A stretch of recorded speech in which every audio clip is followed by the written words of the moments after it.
greetings, everyone. Thank you so much for being here and joining me for another episode of Karnivor'Ish Konversations, where truth, taste, and transformation is a turn up. I'm your host, DeNitra, the Advocator, coach, and educator. We're here to connect the dots between what's on your plate and what's showing up in your health.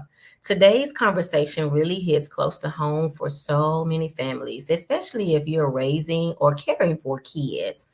We're talking mood swings, misery, meltdowns, and more, and how the meals we're serving are shaping their minds, their moods, and their future health.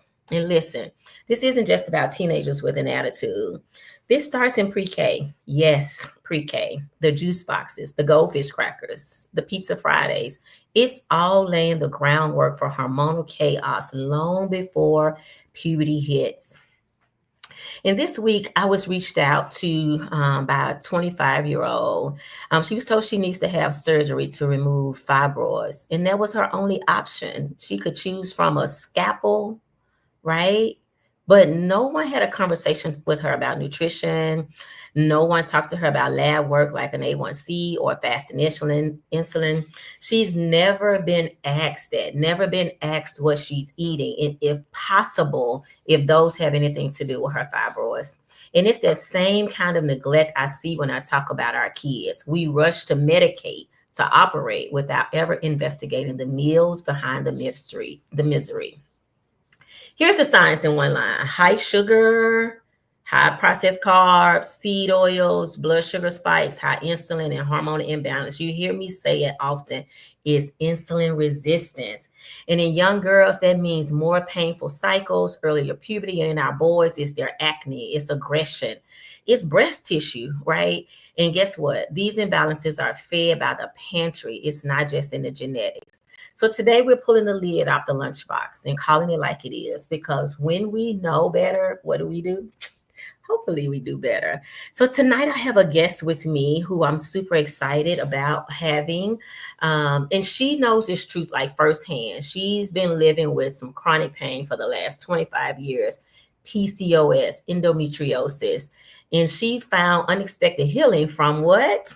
Yes, the carnivore diet. And so in just 4 months, this shift not only relieved her of long-standing hormonal issues, but also helped her overcome heart palpitations, insulin resistance, and sleep apnea. She is living proof that food can be the most powerful medicine when you give the body the right tools. So I want you all to welcome to the stage with me another truth teller, because we come here to tell you all the truth, is Carnivore Cutie. And so I'm going to bring her on the stage. But essentially, the idea here is that we are here as truth tellers. So we meet in these spaces. We're so excited to see each other in these spaces. But ideally, we want to come together so that we can continue to bring the truth that is going to be healing for us. So Carnivore Cutie, welcome to Karnivor'Ish Conversations. Thank you so much for being here.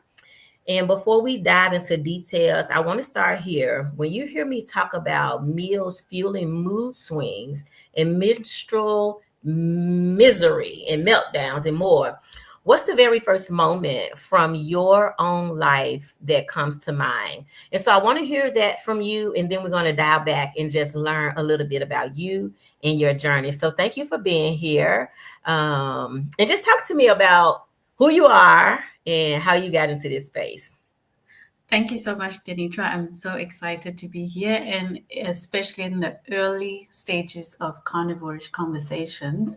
So my story is like many others, and I'm very happy to share. So when you talk about food and how it affected my hormones and my menstrual cycle, I know exactly what went wrong in my childhood, and probably is the same for many other people.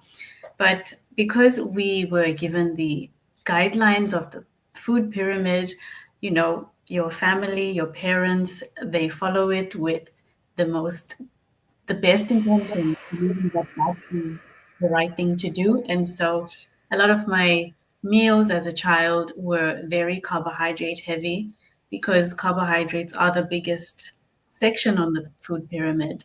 Unknowing that actually, because of my family's history with diabetes, and now that I know better, my family's history with insulin resistance and blood sugar issues, that was fueling a huge problem that would take me 25 years to fix. And I've had to go down very many rabbit holes to get to the bottom of it. But thankfully, I found something that works for me. But throughout my childhood, my biggest sign that something had gone wrong was that I started my menstrual cycle at the age of 10. And I was the first girl in my grade to get it.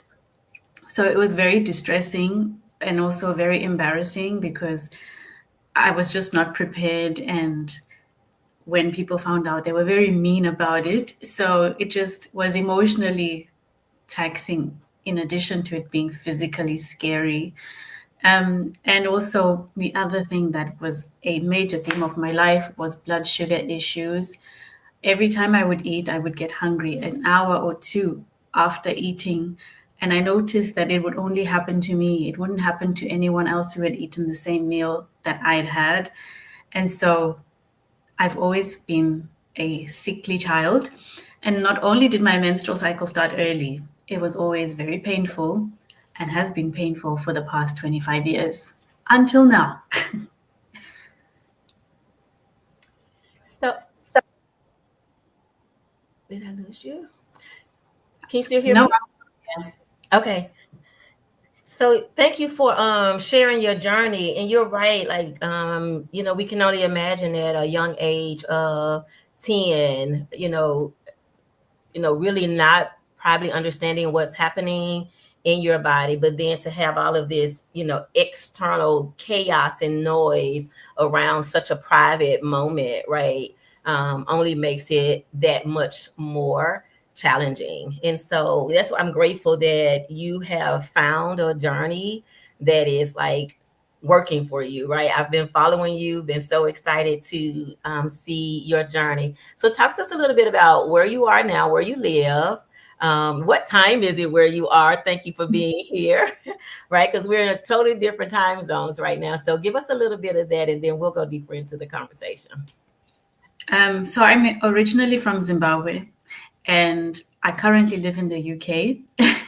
It's actually 9:30 at night, but I could not miss this. So I've waited all day for this moment. So thank you again for the invitation. And yeah, so I was born in Zimbabwe and I left Zimbabwe when I was 19 to start university in South Africa. And then I lived in South Africa for 10 years, the whole of my 20s. And then just before lockdown started, I moved to the UK with my husband. Not that we knew that lockdown was going to happen. Yes, but how awesome is that? And how is it in the UK? And are you finding many carnivores in the UK?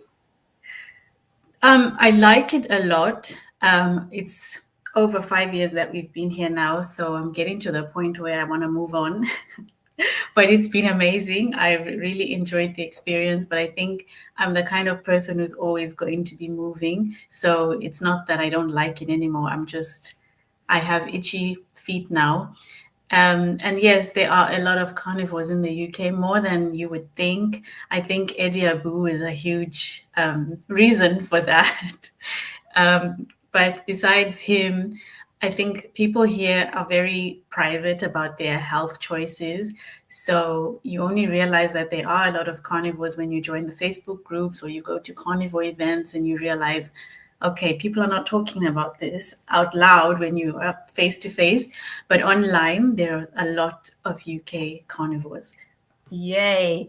And I'm glad you said Eddie's name because I want to invite him as well to the show. I follow him and so I'm a huge fan of his as well. Just continue to bring truth and I think, however you can bring the truth. So I think where I want us to go next is to kind of talk a little bit about your vegan and vegetarian journey, right? So I too went down that rabbit hole, as you said earlier, and gave up meat. I wore a badge of honor of not wanting to eat meat, and I will say that I did find some improvements during that time. I think anything you do, like you said about the food pyramid, going away from the sad diet, then there's going to be some improvement.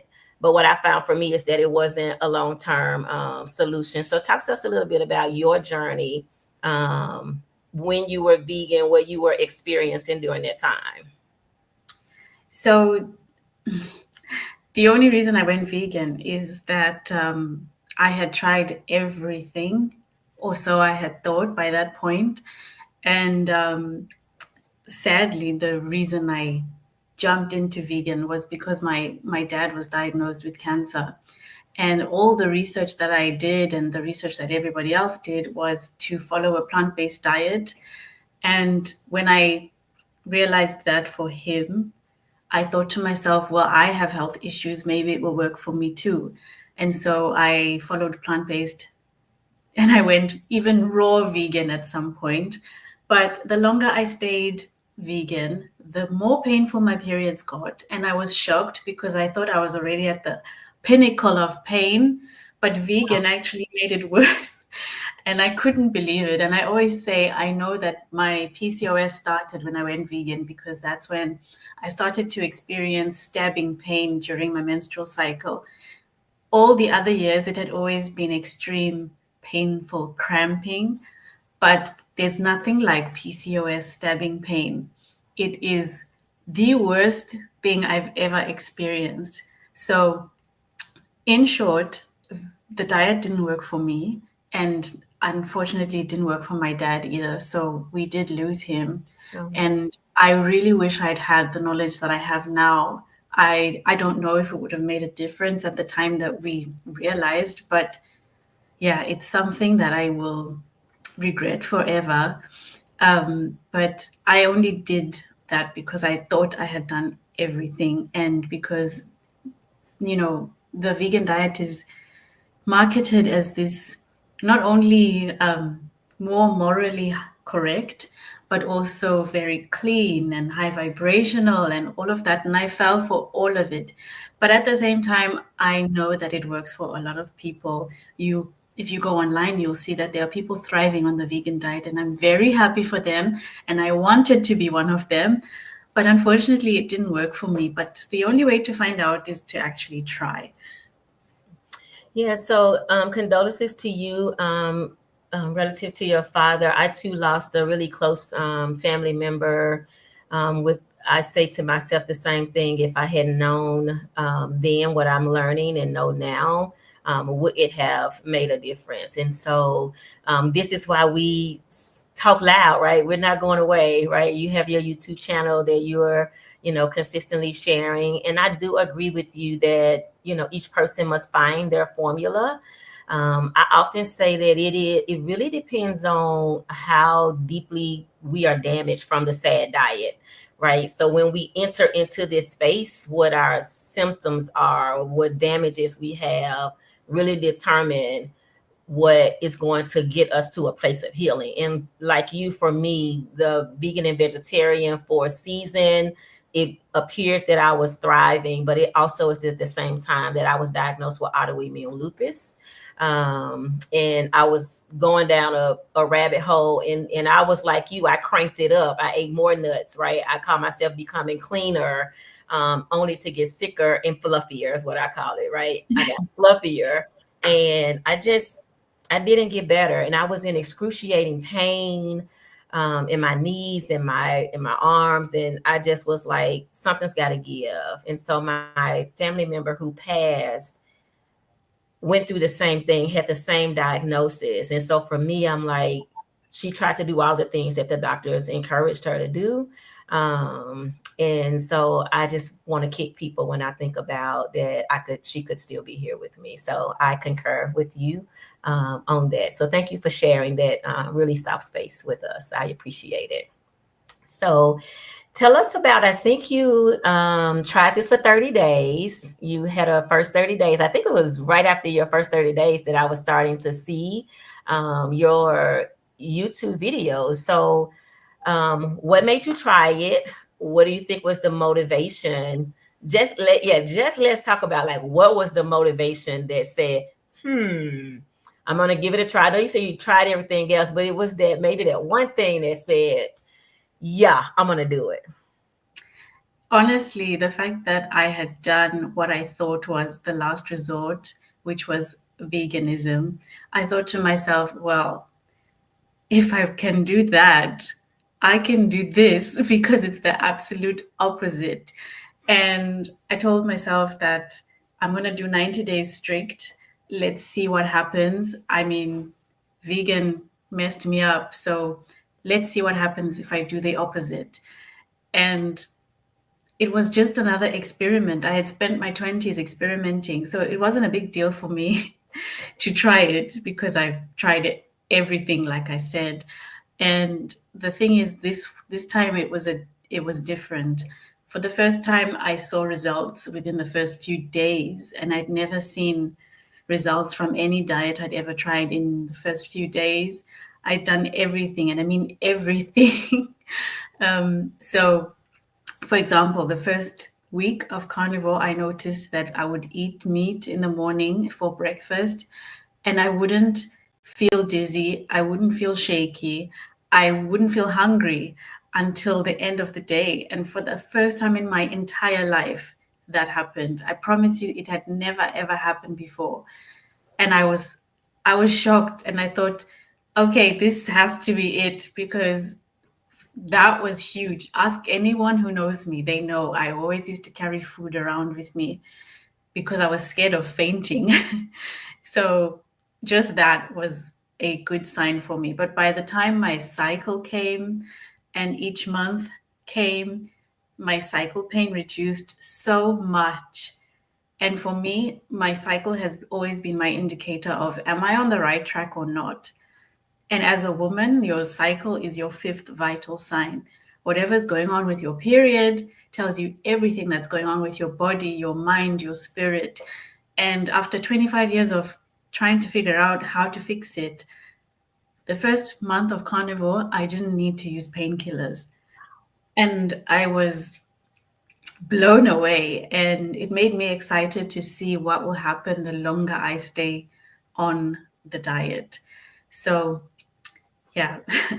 There was many other things though besides my menstrual cycle that healed that I never expected and that nothing else ever fixed. Yeah, so I just kind of want to back up what you're saying with a little bit of science, right? So this idea of around balancing our hormones, right? So we've been feeding ourselves, and I say this often, if you are a non-meat eater and you only are vegan and vegetarian, this again is not judgment toward that way of eating, but scientifically, you are only eating sugar. Everything you eat is going to metabolize in your body as sugar. Yes, your broccoli. Yes, your asparagus. Yes, your potato, right? It's not just starchy vegetables. It is from the plant kingdom. It is a carbohydrate.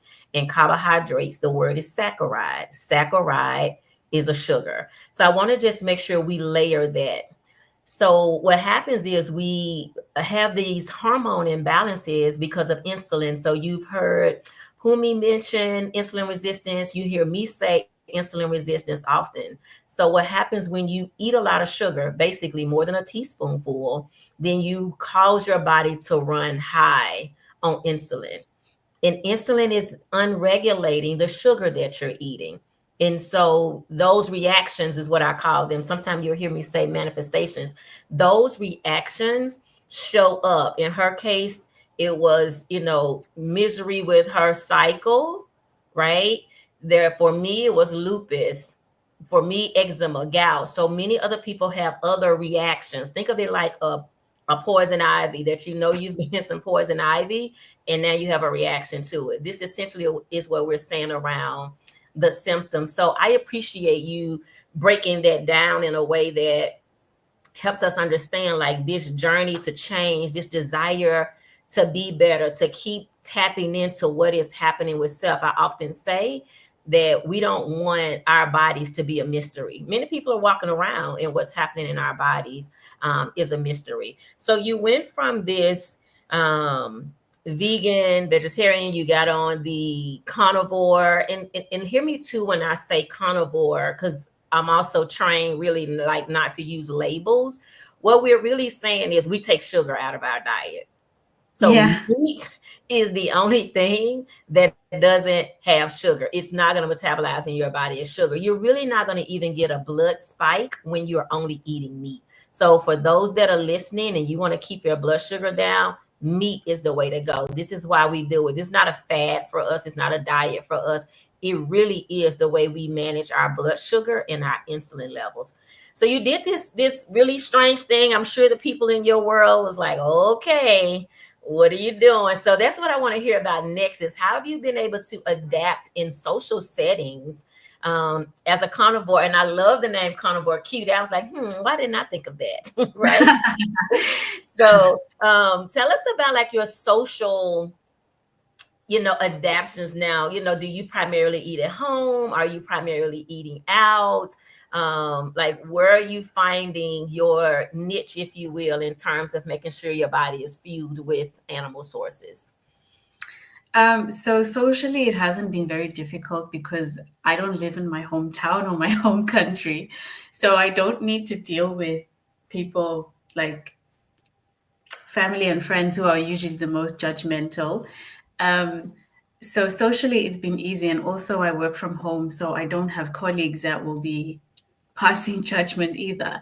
But I have seen some friends, some family, and I didn't announce it to them, especially in the first few months, because I didn't know if it was going to work.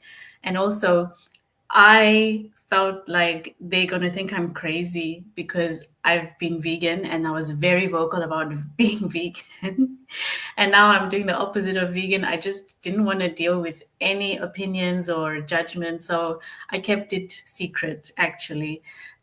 Although I did go to a restaurant with some friends, they didn't even notice that I didn't have any carbohydrates. I ordered lamb chops, I ate them, and that was it. And then I attended a wedding. I only had the meat from the buffet.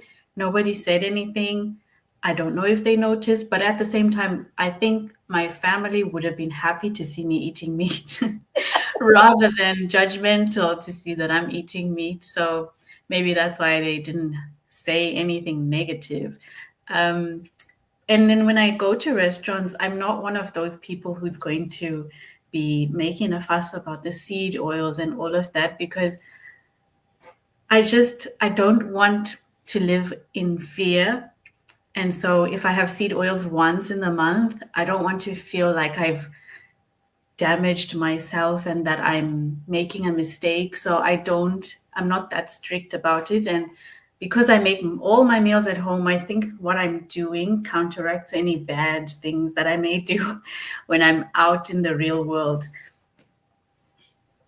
Yeah, so I think you're right about that. I find that to be true when I'm traveling. Like you don't have to draw attention to yourself.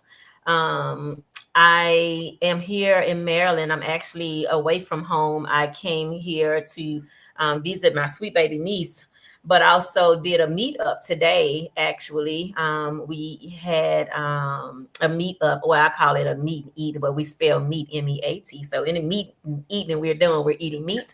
So I met with a group of people today, and we ate at Mission Barbecue. And we had shrimp. Everybody had their own plates there. But there's sometimes when I'm out, yesterday I was at a restaurant and I'm certain that the wings were not fried in flour, but I'm certain that they were probably fried in a seed oil. But as you're saying, it's not every single time, but it is this acute awareness that we have, right? I'm not going to go to a pizza place and say, oh, just forget it. I'm going to eat the bread. That's not happening, right? I'm going to be sweeping the toppings off, even if I don't talk about it at that time. And so when you think about your YouTube channel and your endeavors relative to, changing into this space of Carnivore Cutie, I'm just curious to see, like, do you have, goals, admirations relative to, reaching others. I see you sharing. I know a lot of times that we're sharing personally, but what is it for you when you are speaking? Is it that you're trying to invite others to give it a try? Um, when I started the channel, I did it because I was looking for a creative outlet, and I wanted to document what will happen with this crazy diet, because it is supposedly the most dangerous diet out there. And I wanted to document what will happen. Whether I lived or died, I wanted it to be documented so that, if it is this dangerous, then let me educate people that it's dangerous. But if it heals me, let me document that it heals me. And I didn't know what was going to happen. Even now, I don't know what's going to happen, but it's still a journey. And although I've reached my goal, I'm still keen to see what else am I going to learn? Is this it? Is there more? Can I go deeper? And I've finally found out that yes, it goes even deeper. We never stop learning.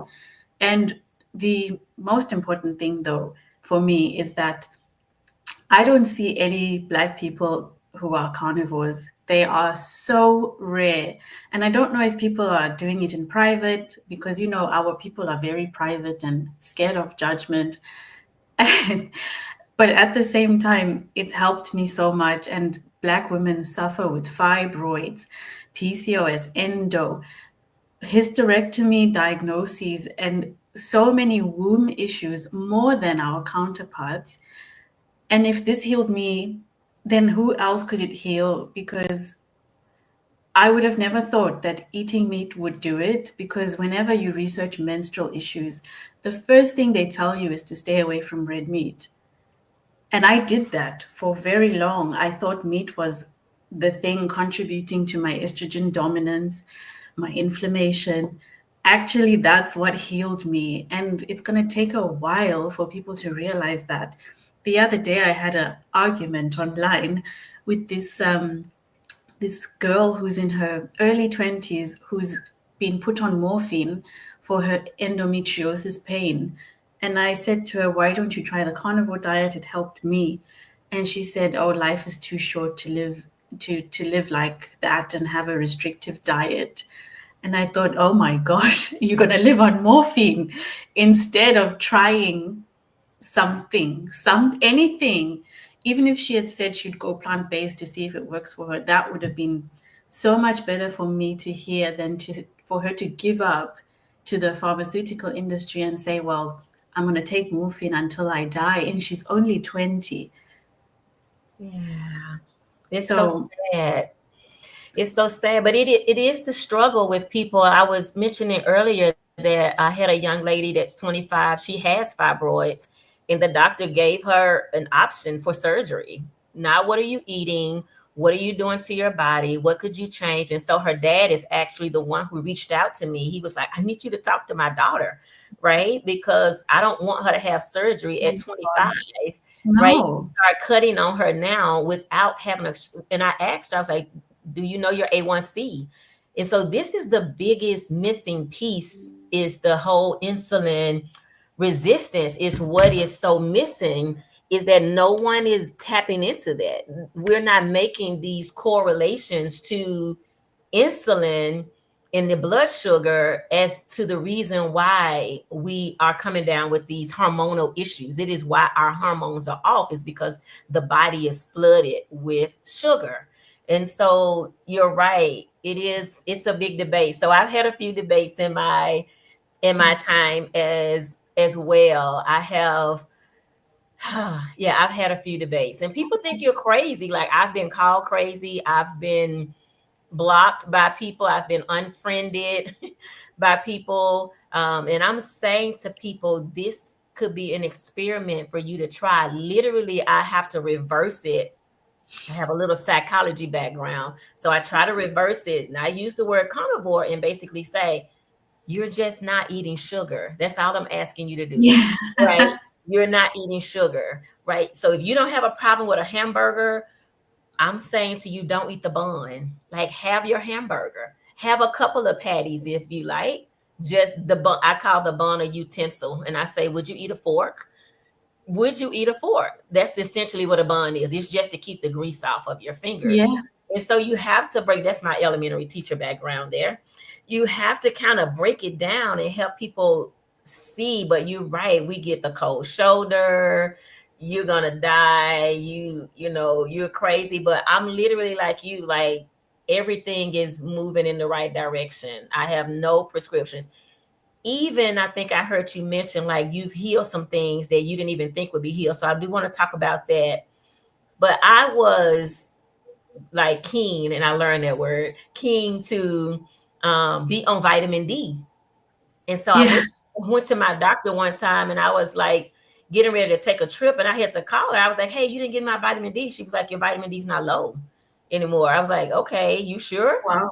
And so it is those things that continue to improve, things that you don't even think about. You know, I'm like, I don't have these spots on my skin anymore. Like, what happened to them, right? And so talk to us about the surprises on carnivore. So we know you tried it, you know, for your cycle, but what surprises did you run across as a part of this new way of eating over these 90 days? Because you're about 4 months in, right? 6 or 7 now that we're Okay. in August. Gotcha. Okay. So tell us about some of the surprises, some things that have improved that were a little bit of shock to you. The first one I can think of is that I don't pee so much anymore. I used to be someone who's just always in the loo peeing throughout the day, no matter how much water I'm drinking. And I think it had to do with how much sugar I was having. And also, I'd wake up in the middle of the night to pee a million times a night. That was throughout my 20s, throughout my 30s. And now I will close my eyes, and the next time I wake up, it's the daylight. And I'm like, oh my gosh, I didn't wake up to pee. But that also means that my sleep has improved. I'm sleeping deeper, I'm sleeping longer, and that makes me feel more revitalized.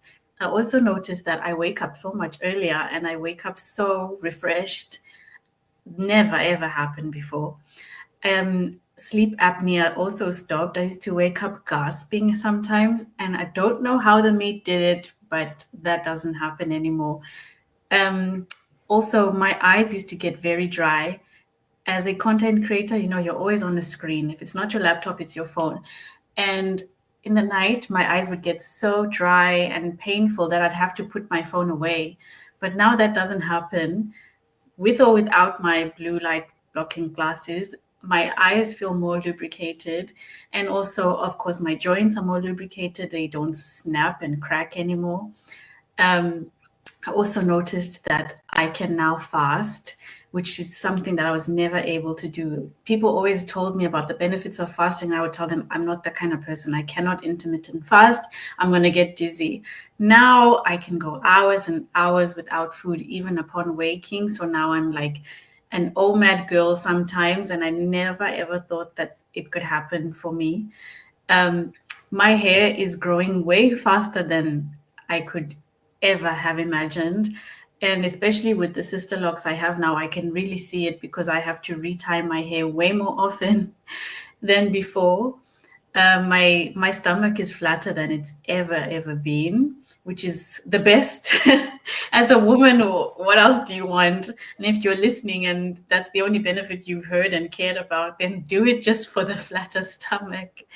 Um, and also, I can work out fasted, which is also something I could never do before. I always had to have a full meal before even attempting to lift even one weight because I would just feel so unstable.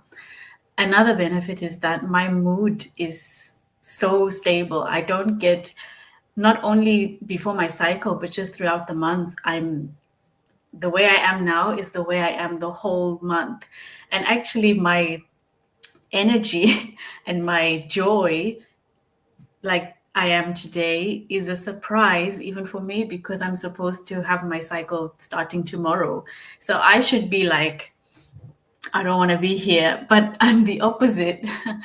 And old me would be like, shouldn't you be lying in bed preparing? And no, I don't feel like that. I feel good. And my husband will also attest that I've been very nice this month and the past few months. in general. And I've noticed too, I'm not so snappy. I'm a nice person all the time. I love all of that. And thank you for your transparency. I think that transparency is one thing that we definitely bring to this carnivore space, right? I call us truth tellers, right? You just have to tell it, and you have no shame because you're so happy that things are getting better, right? So if I can say something, I tell people now, if I see something, I say something. If we can help someone else be better. So you mentioned two things that may be unfamiliar to my audience that's listening. One of them was fasting. So I want you to go a little deeper with what is fasting? What do you mean by that? And then you mentioned something called OMAD. Now, I know what that is, and I've said it often, but sometimes people can hear it better from someone else. So if you'll tell us what fasting means to you, and then what is OMAD? Okay. Hopefully, I'll get the fasting definition right because it is quite technical. But for me, fasting is when you abstain from food just to give your digestion a break, but also depending on how long you abstain from food, there is a process called autophagy, which is where you abstain from food for so long that your body gets a chance to kill off the dead cells and the new cells can regenerate, and whatever is toxic and bad in your body just dies off because you're not fueling it with any nutrition. I hope that's right, but you'll correct me if I'm wrong. And of course, that only happens after like 24 to 48 hours. And I haven't done a fast that long. For me, a fast is, like I said, 3 hours, 4 hours, 6 hours. That is a win for me because I'm coming from, I can't spend an hour without food. So to get to 6 hours without food is like, for me, that's 72 hours. And my body's really happy with that for now. The longer I go on this journey, maybe the longer I'll be able to fast. But it's not a goal of mine, but it is something that I've noticed I'm now able to do. So I'm happy with that. And OMAD stands for 1 meal a day. And besides intermittent fasting, which you may have heard of, there's also OMAD, which is when people strategically eat 1 meal a day. And during that 1 meal a day, they eat as much as they can to be satiated in order to sustain them for the next 24 hours. I don't do it often. I don't plan it. It just happens sometimes. And when it happens, it happens. If it doesn't happen, I'm fine with that. I'm not one of those people who strategizes to have 1 meal a day. If it happens that I have breakfast and I'm not hungry the rest of the day, then it's a OMAD day. But usually I'm a 2MAD day, Yep. which is 2 meals a day. You did a great job breaking that down. I love it. So, just to kind of cover it a little bit more. So, the intermittent fasting that we're speaking about is ideally we want to feed or fuel our bodies when we are hungry. I think, and Pumi, you can tell me if this is your experience, that when we're on this sad diet, we have been grazing so much, right? We've been taught to have, 5 or 6 Mhm. small meals, eat 3 meals and a snack. So we've been doing this grazing all day long. We eat some, plant-based, some toast, drink juice in the mornings of something that did not fuel us. So the body is like, yeah, that didn't get it. And so Yeah. by noon, we're already looking for a snack. I call it ravenous, right? So you're having this ravenous time where you're still not being satiated. So the word satiated means that you are getting the fuel you need in the amount of fuel that you need. Again, I will just use the analogy of a car. When you pump gas in your car, you go on empty, you fill it up, and you let the car do what it has to do, right? There's no strategy, there's no plan. You fill it up when it gets empty. And so that's the same thing that we're saying. That may equate to a 1 meal a day. It may equate to 2 meals a day. Some people are intentional about planning that out. What we're saying is that you don't have to be. So the name of this show is Karnivor'Ish for a reason. So what the ish is informed, satiated, and healing. So I believe that the more information you get and understand, the more you will be intentional about getting satiated, and the more you're satiated, the more you will heal. So this is not the strict place. This is not the, if you don't eat meat every day all day for the rest of your life only, then this ain't the show for you. No, this is the place for you. If you're a carnivore curious, if you're still trying to figure it out, if you're still having plants, this is the place for you. The idea is for us to start healing. Whom you mentioned earlier about in this space, they're not Black and brown people. However, Black and brown people are topping the charts of all of the statistics, right? Of the amputees, amputations, we top the charts. Women, as she mentioned earlier, I feel like they are being over diagnosed in terms of like a hysterectomy. I had a girlfriend one time who had a second and a third opinion, and the second and third opinion said, I see no reason why you need a hysterectomy. Oh, But if she had listened to only that first doctor, I have a friend right now who has been put on dialysis, right? And it feels a bit premature. And why hasn't someone been talking to her about her 5.7 A1C before now, before dialysis?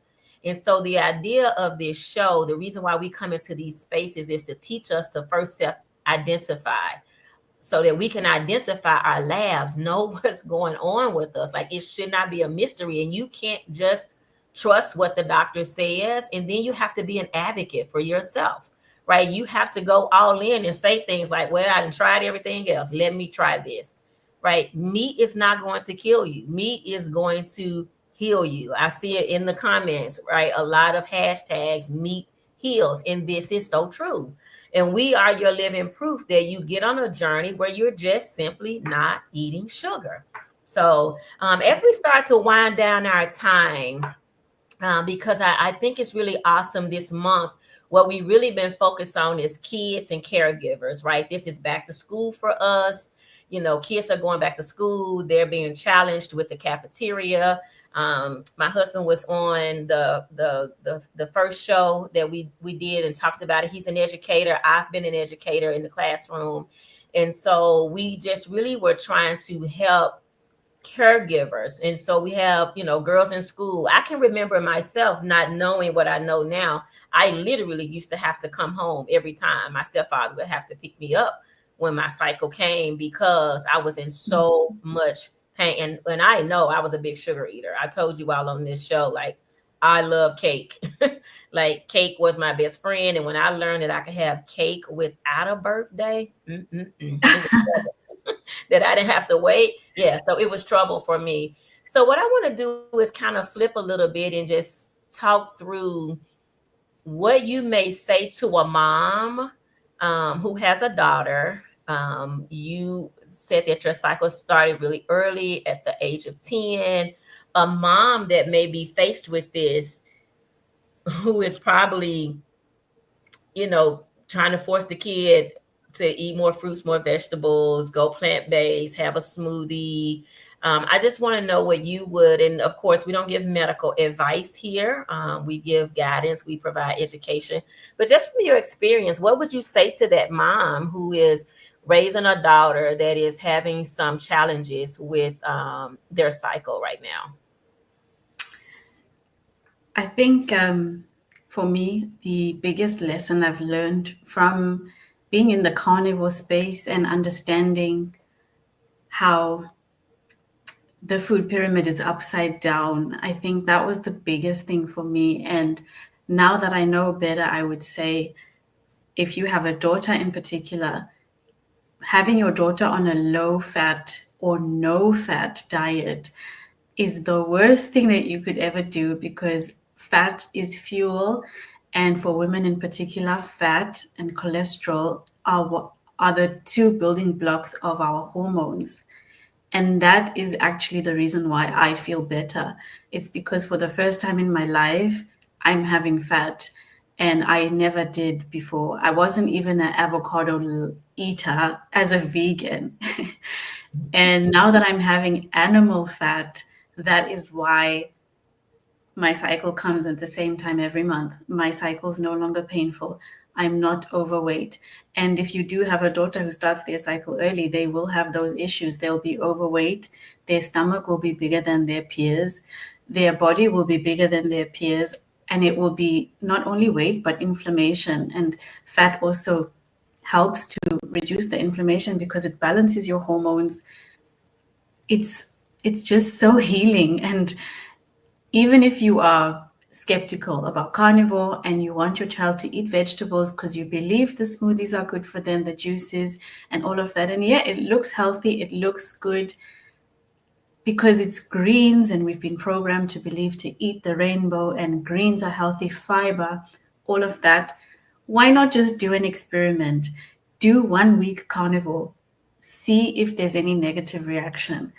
If not, do another week, see if there's any negative reaction. Also note the positive reactions. Get to 1 month, let her have another cycle. What's the feedback from her body? Because that's the only thing that you can go by. And the only way to know what's good for her is to experiment. You've experimented with the smoothies. Are they working? Yes or no? That's it. That's amazing feedback. And while you were speaking, it made me think about some folks that I have recently been talking to about some teen issues that, and it's not so. Pumi is telling her side relative to being a female, but what we're seeing in males is the aggression that they have, the mood swings that they have. And so what I want to add to what she's saying is be sure that you are getting lab work for your children, right? No longer go back and forth to the doctor and let them tell you that they're too young. It doesn't have to. We want you getting labs. Let me tell you two in particular: a fasting insulin. You need a fasting insulin and a hemoglobin A1C. Those are two. As you're taking your students back to school, you're getting physicals for them to play sports. Advocate for your kids. I have clients who I've sent them to get lab work for their children, and the children are in the pre-diabetic range or they're in the insulin resistance range. Remember, most doctors are doing the A1C as a to determine if you're diabetic or not diabetic, right? But it's not just about being diabetic or not diabetic. It is also about being insulin resistant. And so I meet people who have like dark circles, they have skin tags, and they say things to me like, oh, I've been like this my whole life. Okay, you've been insulin resistant your whole life and no one diagnosed you, right? What we have to ask ourselves is, do we have 30 more years in this body? Can we, as this body stands, can we go 50 more years in it, or do we need to do some things to improve it? My other question is, are we treating our cars better than we're treating our bodies, better than we're treating our children? There are certain things that you would never feed to your car. I'm saying that we should consider not feeding certain things to our children as well. They have a lot to do at school all day, and so it is upon us. So tell us, Pumi, as we close out with you joining me on stage today, what does a day of eating look like for you? Okay. So it hasn't changed much throughout the months that I've been carnivore. Although when I was doing my first 90 days, I was extremely strict. Now that my PCOS, endo, and painful periods have subsided, I have been adding a few more things back into my diet that are not strictly carnivore. But in general, I will have mince for breakfast. So mince is ground beef for your American viewers. I'll have mince. I don't like eggs so much anymore, but I recently learned how to make a carnivore pancake, and now I like eggs. It's so nice, the carnivore pancake, and I have it with cream on top, so it's like really decadent and it feels like a treat. And then on a day when I'm not having mince, I will have a steak although steaks are really expensive at the moment. So I've cut down on those, and those are also now a treat. Sometimes I have chicken wings when I really have that craving. I'll make them very crispy in the oven, and dip them in some mayonnaise that is a very clean mayonnaise made of olive oil, egg yolk, and homemade. um, and yeah, it's very basic, very simple. Sometimes I have bacon with those pancakes, but I try to stay away from chicken and pork and mainly focus on beef and lamb. Lamb is my favorite red meat for sure. It is very satiating, and that really keeps you strong and without food noise for the rest of the day. It's super fatty, and you should eat the fat. Absolutely. Always focus on the fat. The fattier, the better. Yeah. Thank you for sharing that. And what I heard you say is that you can do this on a budget, right? And that there is not this such thing as boredom. So that's what I hear from people all the time. Are you not bored with eating the same thing? And again, I related back to the same thing about a car. Are you bored just going to get the same gas for the 10 years that you drive that car? You put the same gas in that car. You put the same windshield wiper fluid in the windshield wiper fluid place. You put the oil where the oil goes. And there's not this thing called boredom. You just do what you need to do in order to fuel your body.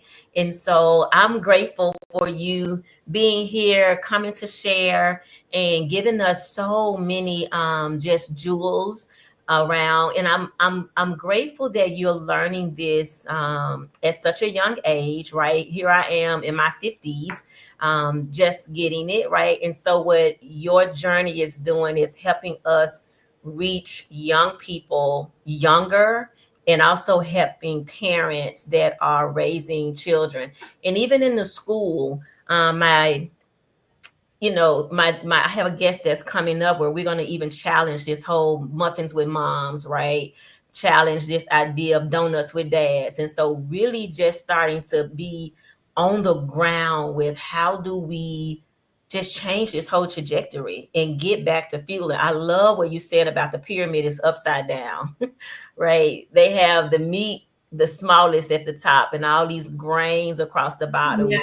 We should be having more meat and no grains, not even less grain, no Yeah. grains at all. So as we close out, because I'm going to come back and you're welcome to stay on stage with me. I'm going to share some pictures from the meetup. Shout out some of my guests that showed up. You're welcome to stay on the stage with me if you like. But I do want you to have some parting words for our guests and where they can find you if they want to follow you, they want to subscribe to your channel, and you'll continue to see some melanin coming across your channel. And hear us when we say we love all of them, right? We love all of this. What we are really endeavoring to do at Nutritional Knowledge is to continue to bring Black and brown faces into this space so that we can begin to heal, so that we can stop topping the charts of all of the statistics. So give us your parting words, and then I'm just going to share a few pictures from our event today. And then if you'll hang around, we'll chat a little bit after. Well, thank you so much for having me. It's an honor to share my story, and I really hope that your channel and Karnivor'Ish Conversations will grow and reach far and wide, especially for brown and Black people in particular, like you said. And just the only encouragement I have for anyone is don't be scared to try carnivore. It is scary because you'll hear, oh, your cholesterol, oh, red meat causes this, it causes that. But we are living proof that those things are not always the truth, not for everyone. And the only way to find out is to try for yourself. So if you're afraid to commit for 90 days, do it for 3 days, see how you feel.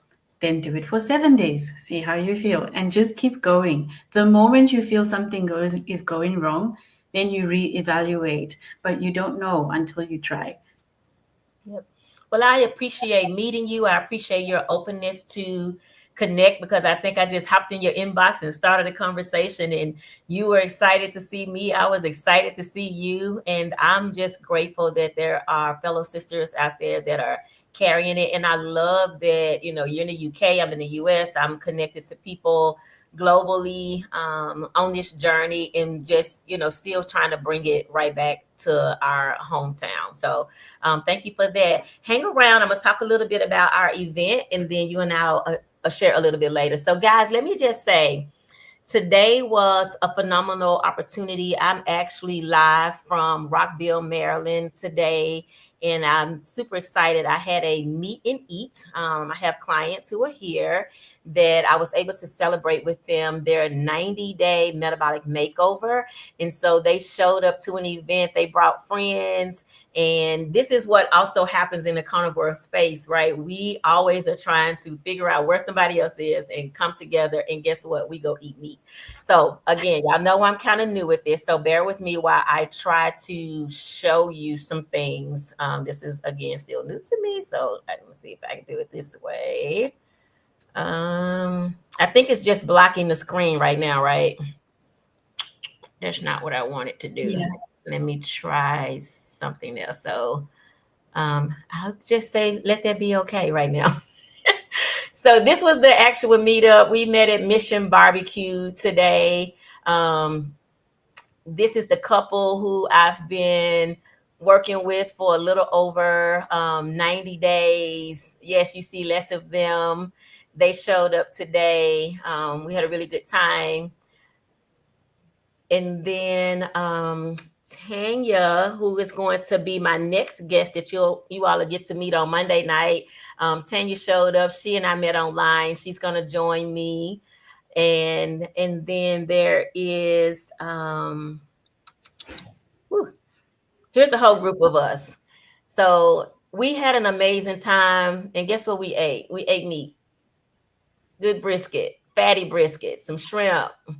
We had ribs and shrimp. So when people ask us about side items, y'all, this is what we call side items. Shrimp are the side items for us. And look at this little cutie patootie here that's also being fed some carnivore way of eating as much as possible. So this was an amazing event.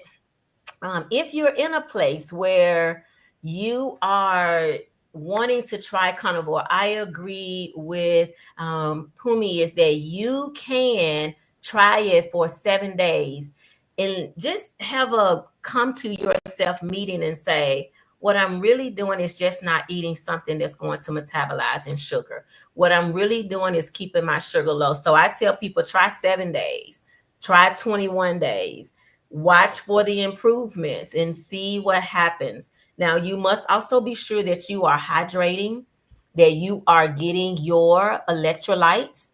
You want to make sure that you're having your electrolytes. And what do I mean by electrolytes? By electrolytes, I mean you have to be having your potassium, your magnesium, and your sodium. So sodium, salt is not your problem. You do need a quality salt.